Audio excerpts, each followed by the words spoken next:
Bismillahirrahmanirrahim. Assalamu alaikum. In this lecture, we shall focus on the study of the Z transform. So first of all, let us see the definition of the Z transform. If we are given a sequence xn, then its Z transform is denoted by Z of xn or capital X of Z, and it is defined by Z of xn is equal to summation n is from 0 to infinity xn divided by Z power n, where Z is a complex variable. Let us recall that the definition of Laplace transform involves an integral, but you can see the definition of the Z transform involves a summation. We can use Laplace transform to solve different ordinary differential equations, and we can use the Z transform to solve different type of difference equations. Another thing which we have to keep in mind is the causal sequence. Let us see its definition. A sequence xn which is from minus infinity to infinity is called a causal sequence if xn is equal to 0 for n less than 0. Let us expand this sequence. If I expand this sequence, I will get x0, x1, x2 and up to so on. On the other hand, I can get x minus 1, x minus 2 and up to so on. A causal sequence has these terms equal to 0. It means that if x of minus 1 is 0, x minus 2 is 0, x minus 3 is 0, all these terms are zeros, then this sequence becomes xn, where n is from 0 to infinity, and this is called the causal sequence. So throughout this lecture, we will consider these types of sequences. Now let us remember or keep in mind this definition of the Z transform, which we shall use to solve different problems. Let us start from problem 1. Determine the Z transform of this sequence where xn is equal to C power n, where n is greater than or equal to 0. This C is a constant which may be a real or a complex number. To solve this problem, let us write the definition of the Z transform, which is equal to summation n is from 0 to infinity xn divided by Z power n. But we can see that xn is C power n. So we can write that the Z transform of C power n is equal to summation n is from 0 to infinity C power n divided by Z power n. And I can write that this is equal to n is from 0 to infinity c divided by z whole power n.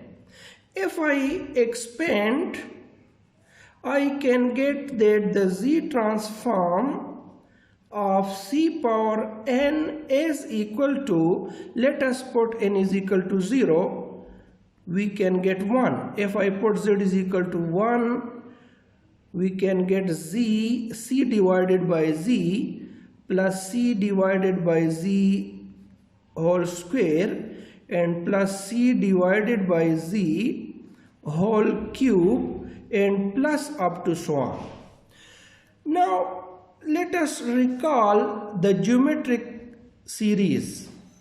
We know that a geometric series is a series of the form this.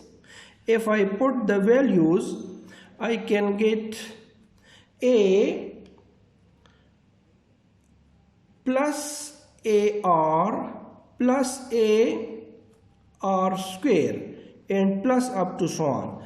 So you can see that each term is obtained by multiplying a fixed number to the previous one, which is r. So here the first term is a and r is the common term which we multiply with the previous term and obtain the next one. Another thing, this is an infinite geometric series. So the sum of an infinite geometric series is equal to first term divided by 1 minus r. And we know that the geometric series converges if r absolute is less than this number, which is equal to 1. So we have to remember this thing. Now you can see this is a geometric series. So we can write that this is a geometric series. Here a is equal to 1 and r is equal to c divided by z. So we can sum this series. If I say this is 1, so from 1 I can get that z transform of c power n is equal to, let us sum this series. We have to write a divided by 1 minus r. r is c divided by z. And this will converge if this absolute value of c divided by z is less than 1. From this we can obtain that c absolute is less than z absolute.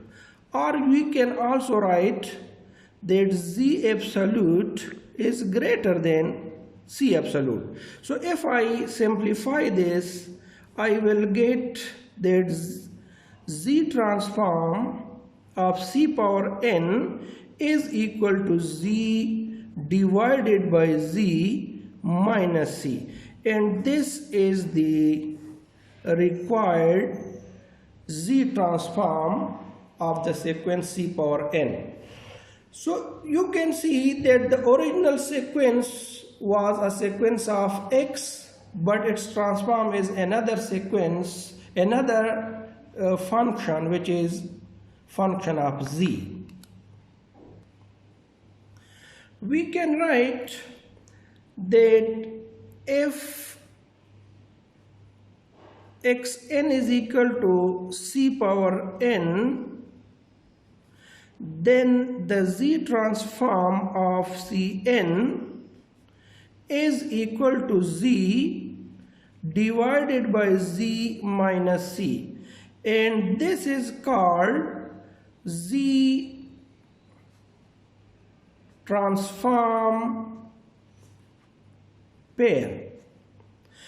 We have to remember this result because we shall use this result in several places. So let us start to use this result by solving another problem, problem number 2. Now In this problem you can see that we are given xn is equal to 3 power n. So just remember the original.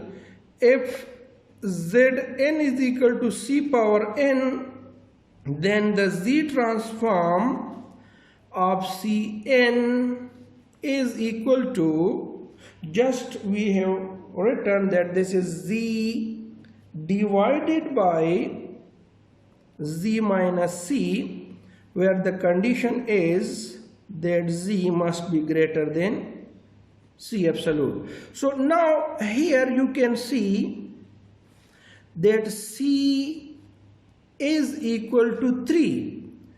So you can see that if I write c is equal to 3, I can write the z transform of 3 power n according to this result as z divided by z minus 3,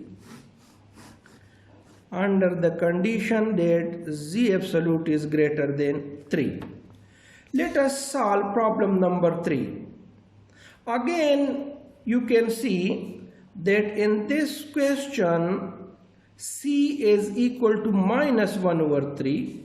So I have to use the same result, and I can write that the z transform of minus 1 by 3 whole power n is equal to z divided by z minus c, but c is minus 1 over 3. So I can get that this is z divided by z plus 1 over 3, and if I simplify, I can get 3z divided by 3z plus 1, and this is the required solution. In a similar procedure, we can solve problem number 4. In this problem we are given xn is equal to minus 1 power n.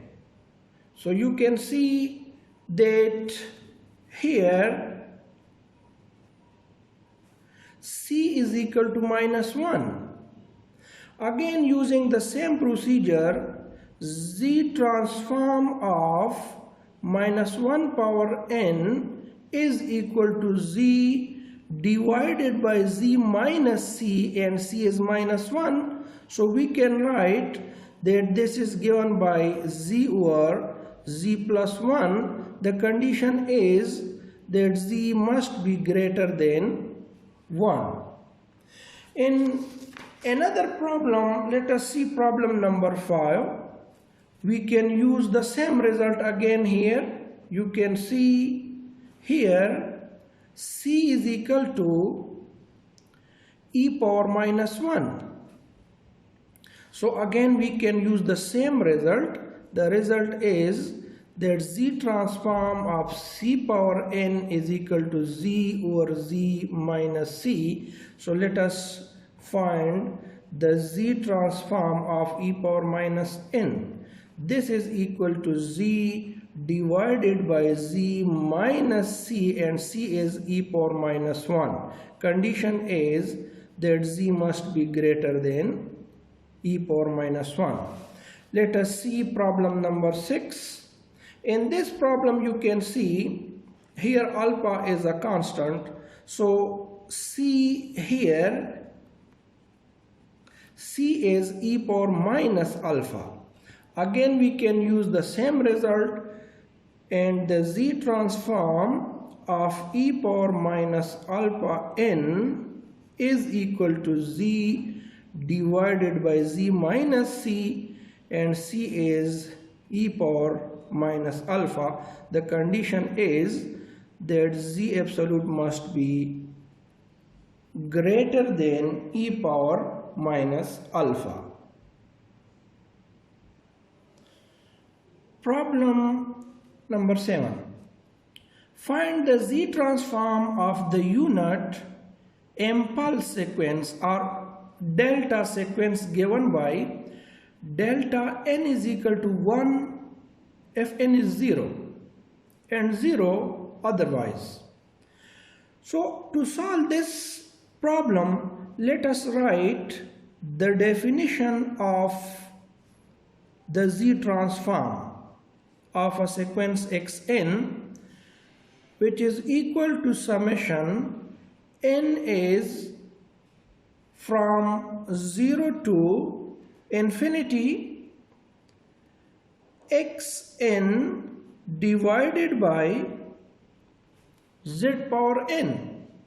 Here xn is delta n, so we can write delta n is equal to summation n is from 0 to infinity delta n divided by z power n. If I expand this sequence, I can get delta naught plus delta 1 over z plus delta 2 over z square and plus up to so on. But from the definition we can see that delta naught is equal to 1. Let us put 1 here. Plus delta 1 is 0. Delta 2 is 0. And similarly all other terms are zeros. So we can write 1. This is 0 plus 0 and plus up to so on. So we can see that the Z transform of the impulse sequence is equal to 1. Now let us solve problem number 8. Again we can use the result that the Z transform of C power n is equal to Z divided by Z minus C. Now differentiating both sides with respect to C, we can get that this is equal to d by dc of Z divided by Z minus C. Here we can use the linear property which we will see after this example, and this is equal to d by dc of Z over Z minus C. To differentiate C power n with respect to C, we can get n C power n minus 1, which is equal to, if we differentiate this, we can get Z. You can use the quotient rule or taking this to the numerator as Z minus C power minus 1, and then you can also use the product rule. So by anyhow you will get Z divided by C minus Z minus C whole square. And now if I put C is equal to 1, I will get that Z transform of n is equal to Z divided by Z minus 1 whole square, and this is the required solution for this problem. Now let us discuss different properties of the Z transform. So the first property is the linear property, linearity property. So let us see that what this property says. If we have two sequences xn and yn, then how we can obtain the Z transform of axn plus byn, where a and b are any constant. They may be real or complex numbers. So Z transform of AXN plus BYN is equal to A, Z transform of the first sequence, plus B, Z transform of the second sequence. So we shall use this property to solve different problems. Let us see problem number 9. Find the Z transform of 2n of this sequence. To find the Z transform of this sequence, we can use the above linear property. According to that property, 2 will go outside and we have to find the Z transform of n, and we have just solved that the Z transform of n is Z divided by Z minus 1 whole square. So we can write that this is equal to Z divided by Z minus 1 whole square, and that is the required solution. Now let us solve another important problem. Problem number 10. Find the Z transform of sine AN. A is a constant. So let us write that sine AN in the exponential form can be written as e power iota AN minus e power minus iota AN divided by 2 iota. And now let us find the Z transform of sine AN. So the Z transform of sine AN is equal to the Z transform of e power iota AN minus e power minus iota AN divided by 2 iota.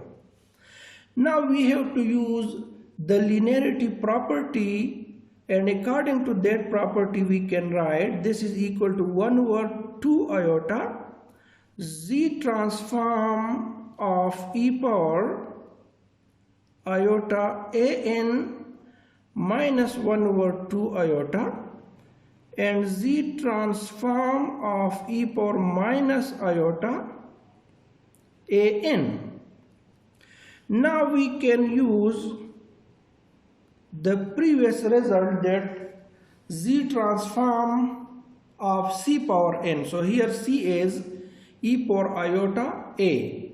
So according to that property we can write that this is equal to small z divided by Z minus e power iota A and minus 1 over 2 iota Z divided by Z minus e power minus iota A.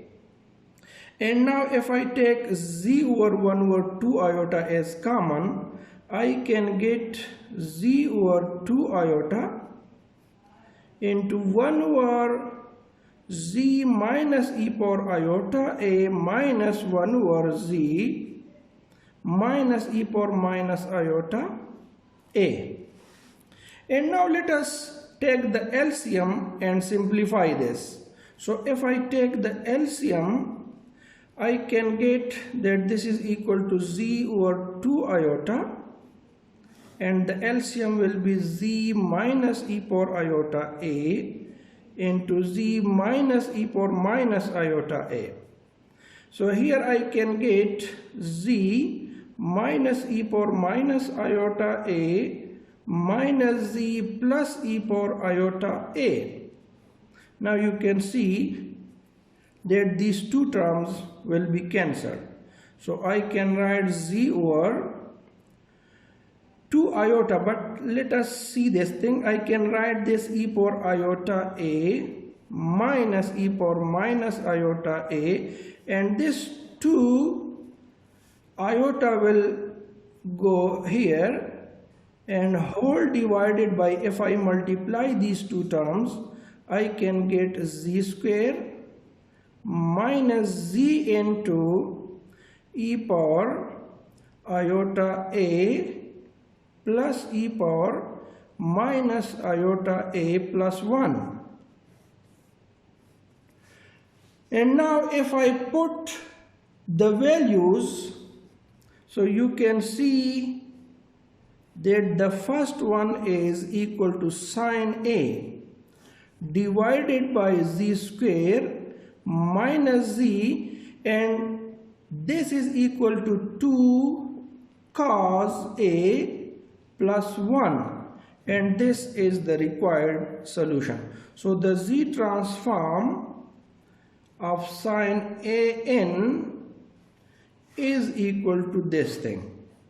In a similar procedure, you can prove that z transform of cos AN is equal to this thing, and z transform of sine hyperbolic AN is this one, z transform of cos hyperbolic AN is this one. And you can see that in the hyperbolic formulas you only have a hyperbolic on both sides, the remaining are very similar to each other. So this is your homework. You can solve these three problems. Now let us discuss another property. The first shift property, or the property for the delaying sequence. Let us discuss what is a delay sequence. A sequence of the form xn minus n naught, where n is from 0 to infinity, is called a delaying sequence, where n naught is number of steps in the delay. Let us explain this by an example.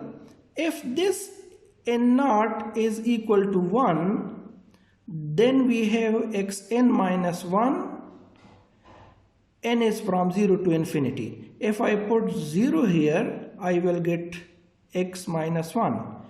If I put 1, I will get x naught, and so on. If I take n naught equal to 2, then this sequence becomes xn minus 2, n is from 0 to infinity. If I put 0 here, I will get x minus 2. If I put 1 here, I will get x minus 1. If I put 2, I will get x naught, and so on. So we can see that the sequence xn has just moved backward or delayed 2 steps. These are 2 steps in the backward direction. In this case, there is only 1 step in the backward direction. So n naught is the number of steps in the backward direction. Now, if we are given a delaying sequence, how we can find its z transform? So let us use the definition of z transform, which is z of xn minus n naught is equal to summation, n is from 0 to infinity, xn minus n naught divided by z power n. This is the definition of z transform. Here I put n minus n naught equal to m. Then what will be the limits? If n is 0, then m is equal to minus n naught. And similarly from here, I can obtain n which is equal to m plus n naught. If I put these values in this equation number 1, I can get summation m is from minus n naught to infinity xm divided by z power m plus n naught. And if I take 1 over z minus n naught outside, I will get this summation. And you can see xm is a causal sequence.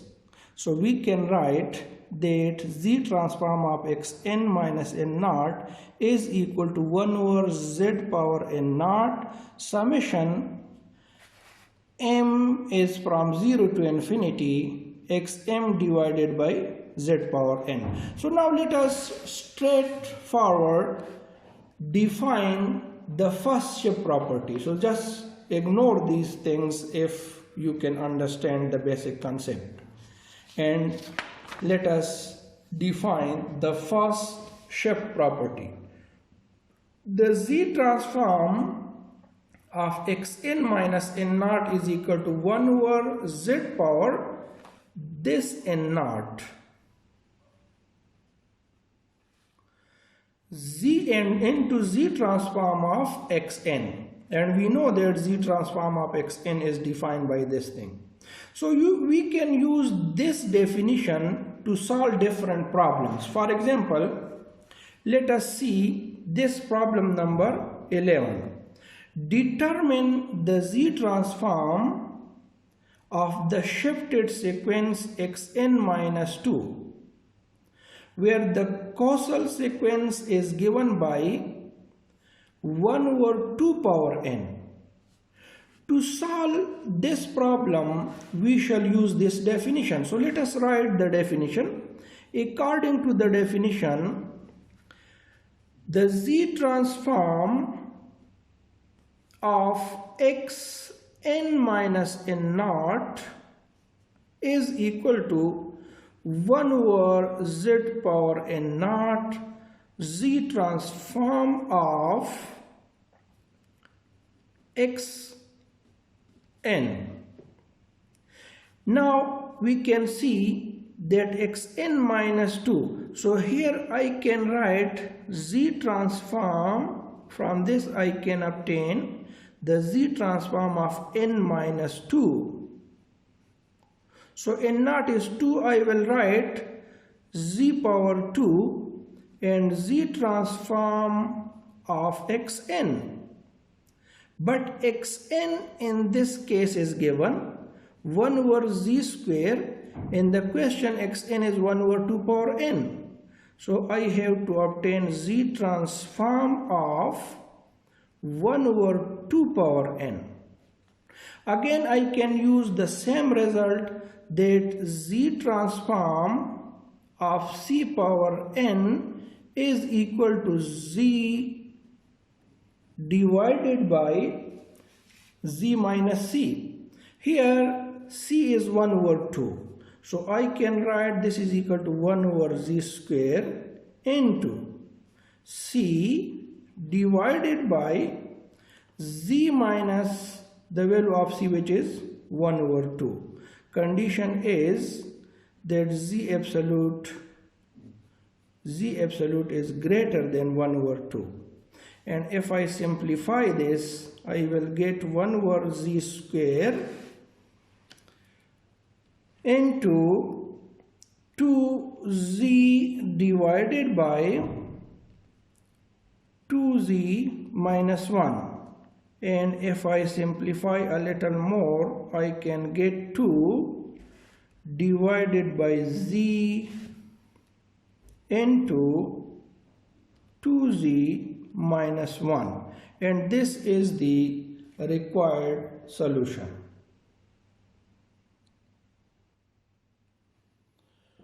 Now let us see the second shift property. The second shift property, or this is also called the property for the advancing sequence.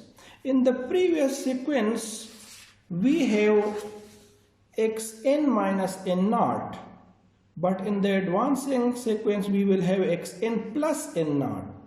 So let us see that if we are given a single step advancing sequence xn plus 1, then what will be its Z transform? We use the definition of Z transform, which is equal to summation xn plus 1 divided by xn.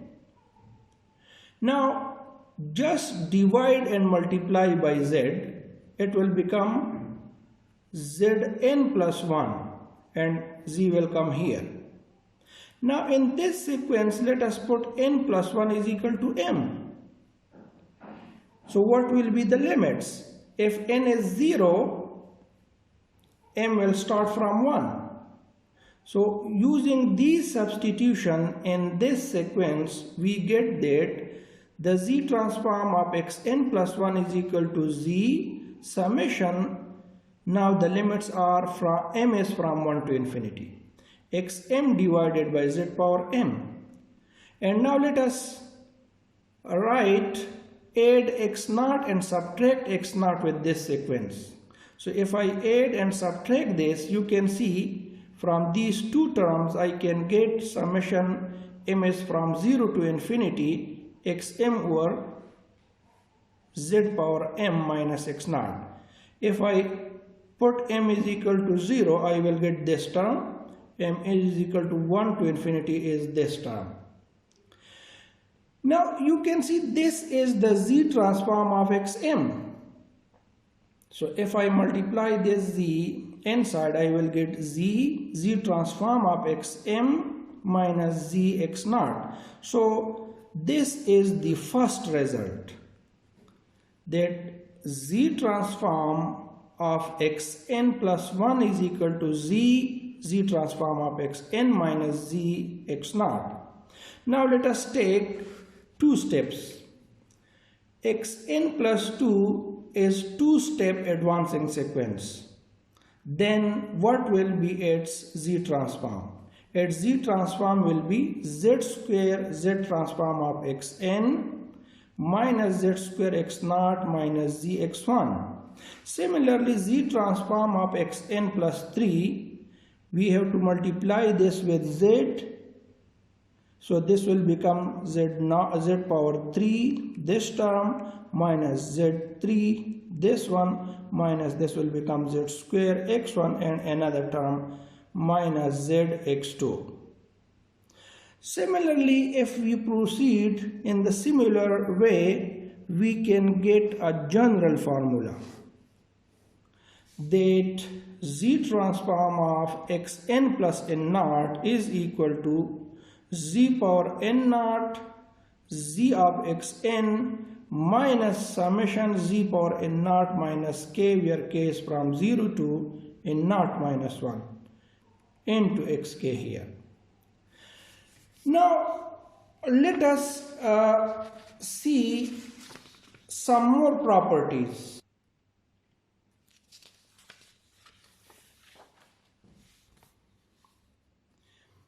If we denote the z transform of xn by capital X of z, then we have the first result, this one, that z transform of n power m xn is equal to minus z d over dz whole power n m and x of z. X of z is z transform of xn. Another one is z transform of c power n xn. This is equal to z transform of z over c. Similarly, this is called initial value theorem, that limit z approaches to infinity, x of z is equal to x naught, and this one is called the final value theorem, that limit n approaches to infinity, xn is equal to limit z approaches to 1 minus 1 over z and z transform of xn. Finally, I have to show you a table in which we have obtained these z transform. If xn is c power n, its z transform is this one. Xn is 1, its z transform is this one. Xn is this one, it has the z transform this one. And similarly, you can see we have discussed all these important z transforms. So we have to remember these z transform. In the next lecture, we shall study the inverse z transform and solution of difference equations with the help of z transform.